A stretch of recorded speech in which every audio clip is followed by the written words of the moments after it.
नमस्कार. आज आपण खमंग आणि खुसखुशीत कोथिंबीर वडी कशी करायची ते बघूया. कोथिंबीर वडी तर सर्वांनाच खूप आवडते.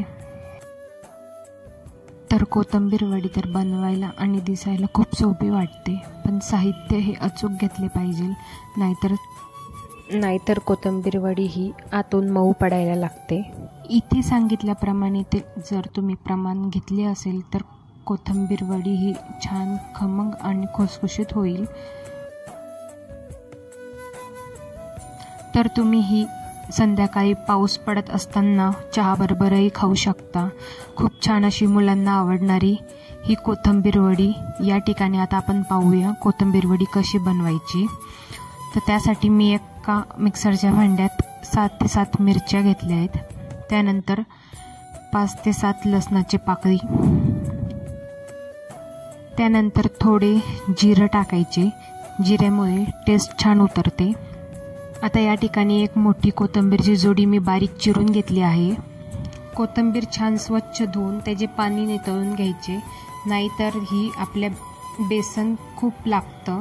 त्या ठिकाणी मी 1 कप बेसन घेतलं आहे. अर्धा वाटी चिंच गुळाचं पाणी करून घेतलं आहे. 1 चमचा तीळ घेतली आहे आणि लसूण मिरचीचा ठेचा घेतला आहे. सर्वात महत्त्वाचं म्हणजे कोथिंबीरचे सर्व पाणी हे नितळून घ्यायचे, नाहीतर कोथिंबीर वडी ही मऊ पडते. आता मी एका प्लेटमध्ये बेसन पीठ घेणार. त्यानंतर त्याच्यात लसूण मिरचीचा ठेचा घालणार. ठेचा घातल्यानंतर त्यानंतर मी ह्याच्यात तीळ घालणार. तीळ घातल्यानंतर मी या ठिकाणी चिंच गुळाचं पाणी करून घेतलं होतं ते घालणार. आपल्या चवीनुसार टाकायचं चिंच गुळाचं पाणी. त्यानंतर कोथिंबीर घालायची. कोथिंबीर घातल्यानंतर थोडे हलवून घ्यायचे. आता आपल्याला याच्यात मीठ टाकायचंय. त्यानंतर थोडी हळद घालायची आणि हे छान असे मिक्स करून घ्यायचे. हे जसं आपण मळत जातो तसं कोथिंबीर बरोबरही छान असं मिक्स करून घ्यायचं. या ठिकाणी बघू शकता तुम्ही आपला कोथिंबीर आणि पिठाचा गोळा तयार व्हायला सुरुवात झाली. मी या ठिकाणी पिठात अजिबातही पाणी न घालता आपला गोळा किती छान असा तयार झाला आहे. तर या ठिकाणी मी आता या गोळ्याचे छोटे छोटे असे लांबसर गोळे तयार करून घेणार. हाताला चिटकू नये म्हणून मी हाताला तेल लावून घेतलंय. अशा पद्धतीने आपल्याला गोळ्यालाही तेल लावून घ्यायचे. या ठिकाणी मी पातेल्यात पाणी गरम करायला ठेवले. त्याच्यावर जाळी ठेवणार. त्या जाळीवर अशा पद्धतीने एक एक गोळा ठेवायचा आहे.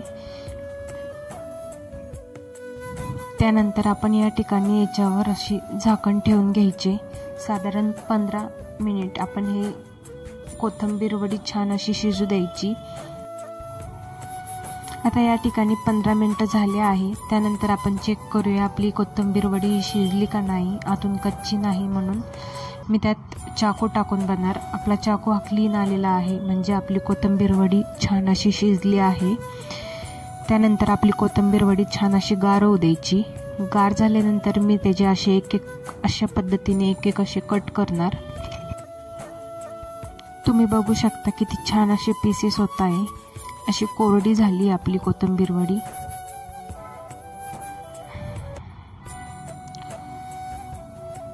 तर या ठिकाणी आपली कोथिंबीर वडीचे सर्व पीसेस करून घेतले. यानंतर मी कढईत तेल गरम करून एक एक छान अशी तळणार. मंद गॅसवर आपल्याला सोनेरी होस तर या ठिकाणी आपली वडी तळून घ्यायची. आता या ठिकाणी कोथिंबीर वडीला हलका सोनेरी रंग यायला सुरुवात झाली आहे. तुम्ही बघू शकता किती छान अशी कोथिंबीर वडी तळून होते. मी अजून थोडी 1 मिनिट तळून घेतल्यानंतर बघू शकता किती छान असा कलर आला आहे. कोथिंबीर वडी छान अशी तळून झालेली आहे. खूप छान दिसत आहेत, कुरकुरीत झाली आहे. तर अशाच नवनवीन रेसिपीजसाठी आजच चॅनलला सबस्क्राईब करा, लाईक करा आणि शेअर करा.